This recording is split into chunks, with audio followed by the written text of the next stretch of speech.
Baik,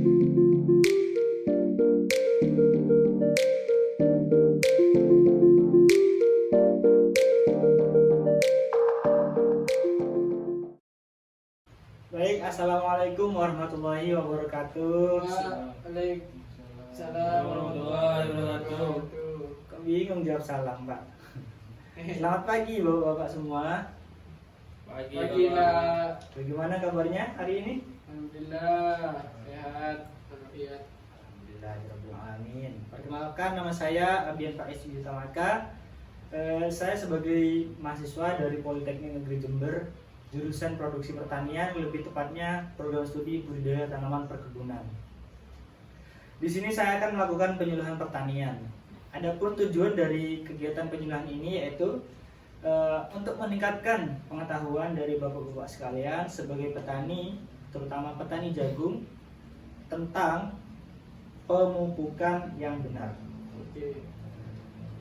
Baik, di sini saya akan menjelaskan definisi jagung terlebih dahulu, nggih. Jagung merupakan salah satu tanaman pangan dunia yang terpenting. Dalam artian, jagung ini digunakan sebagai bahan pangan pokok di beberapa negara seperti Amerika Selatan, Amerika Tengah, bahkan di Amerika Serikat pun menggunakan jagung sebagai bahan pangan. Penduduk kita di Indonesia ini juga menggunakan jagung sebagai bahan pangan pokok seperti Pulau Madura dan juga di Nusa Tenggara. Nah, di Jepang, bahkan di Jepang penduduknya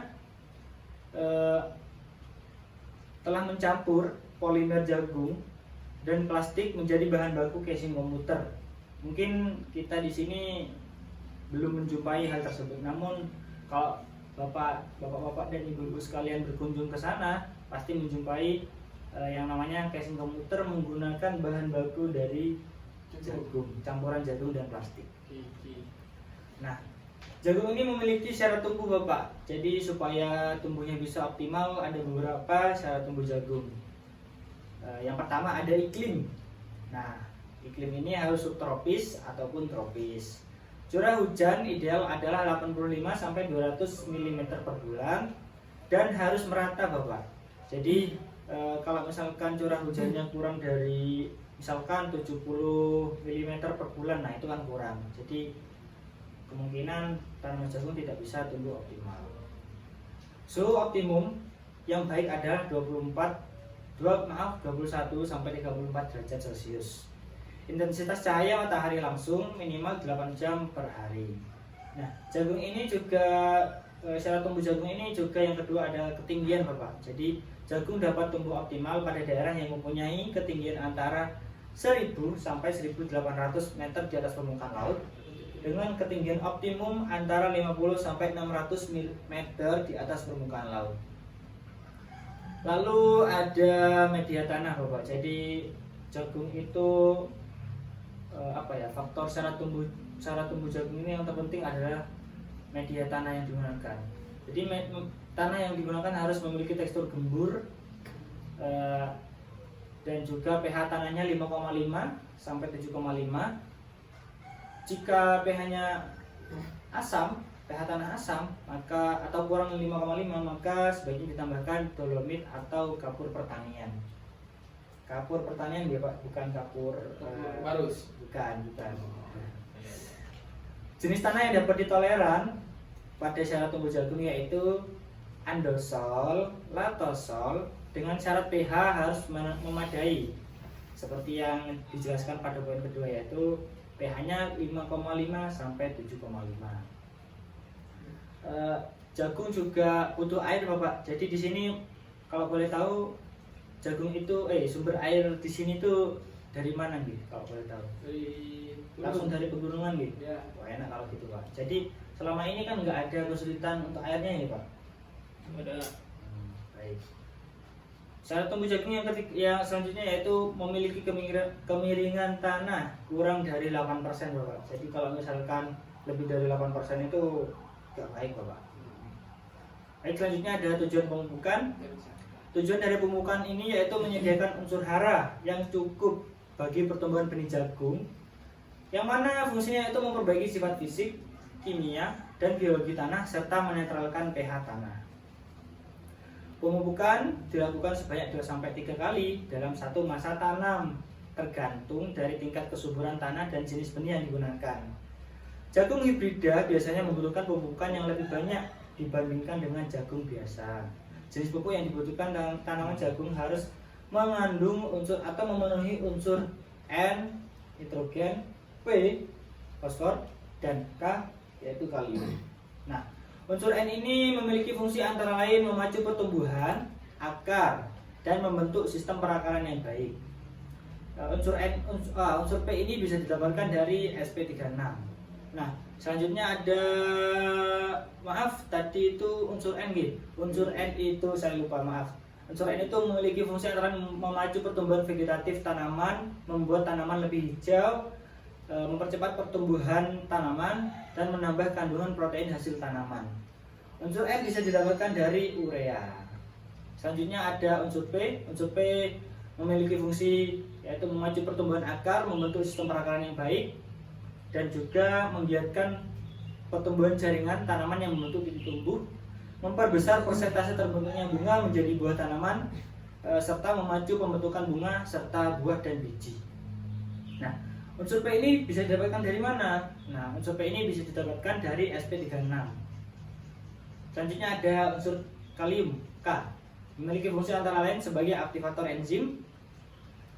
Unsur K ini bisa didapatkan dari KCl. Untuk takarannya sebagai berikut, yaitu 350 kg urea ditambah 200 kg sp36 ditambah 100 kg KCl. Nah, itu untuk per hektarnya ini. Baik, selanjutnya kita akan membahas kebutuhan dosis pupuk. Dosis pupuk itu pada awalnya kita melakukan pemupukan dasar. Nah, pemupukan dasar ini yang tepat yaitu menggunakan pupuk organik atau kompos sebanyak 10-20 ton per hektar. Pemberian pupuk dilakukan pada saat olah lahan. Jika pH tanah asam, ditambahkan dolomit atau kapur pertanian, dan jika pH tanah basah, maka ditambahkan sulfur atau belerang. Yang kedua ada pemupukan susulan tahap pertama. Pemupukan ini dilakukan pada saat 15 hari setelah tanam. Unsur yang digunakan yaitu nitrogen 50 kg per hektar berupa urea, fosfor 8 kg per hektar berupa sp36 atau TSP, kalium sebanyak 40 kg per hektar berupa KCl. Yang ketiga ada pemupukan susulan tahap kedua. Nah, untuk pemupukan ini pengerjaannya dilaksanakan pada saat usia jagung mencapai 30 hari setelah tanam. Nah, proses ini mengandalkan beberapa pupuk, Bapak. Yang pertama yaitu nitrogen 75 kg per hektar, fosfor sebanyak 15 kg per hektar yaitu berupa sp36, dan selanjutnya kalium sebanyak 60 kg per hektar berupa KCl.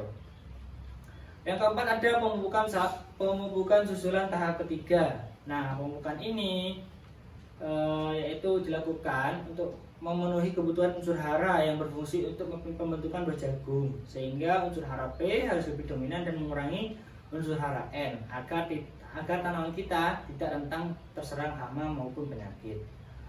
Adapun pemberian pupuknya itu dilakukan pada saat 45 hari setelah tanam. Unsur yang digunakan yaitu nitrogen sebanyak 25 kg berupa urea, fosfor 2,25 kg per hektar berupa sp36, dan kalium 68 kg per hektar berupa KCl. Yang kelima yaitu proses penyiangan. Nah, proses penyiangan ini dapat dilaksanakan sebelum melakukan pemupukan susulan tahap pertama dan kedua.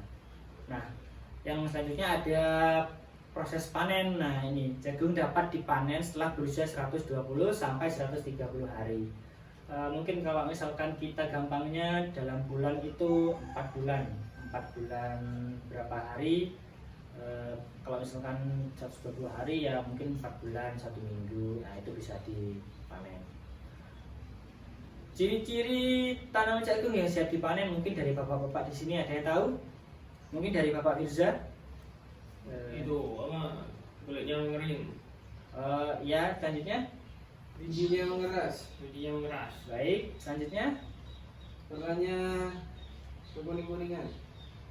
untuk rambutnya itu harus hitam kering Bapak. Jadi kalau misalkan tanaman jagung kita sudah memiliki ciri-ciri seperti yang disebutkan barusan, baru bisa siap dipanen.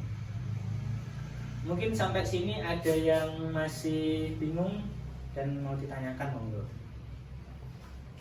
Berapa Pak? Kalau itu Pak, bagaimana solusi jika petani kesulitan untuk mendapatkan KCL Pak? Nah, jika bapak-bapak di sini mengalami kesulitan untuk mendapatkan KCL, nah usukannya itu bisa didapatkan dari pupuk NPK dengan takaran sebagai berikut: 400 kg NPK dengan perbandingan 15 banding 15 banding 15, ditambah 270 kg urea, ditambah 80 kg SP36.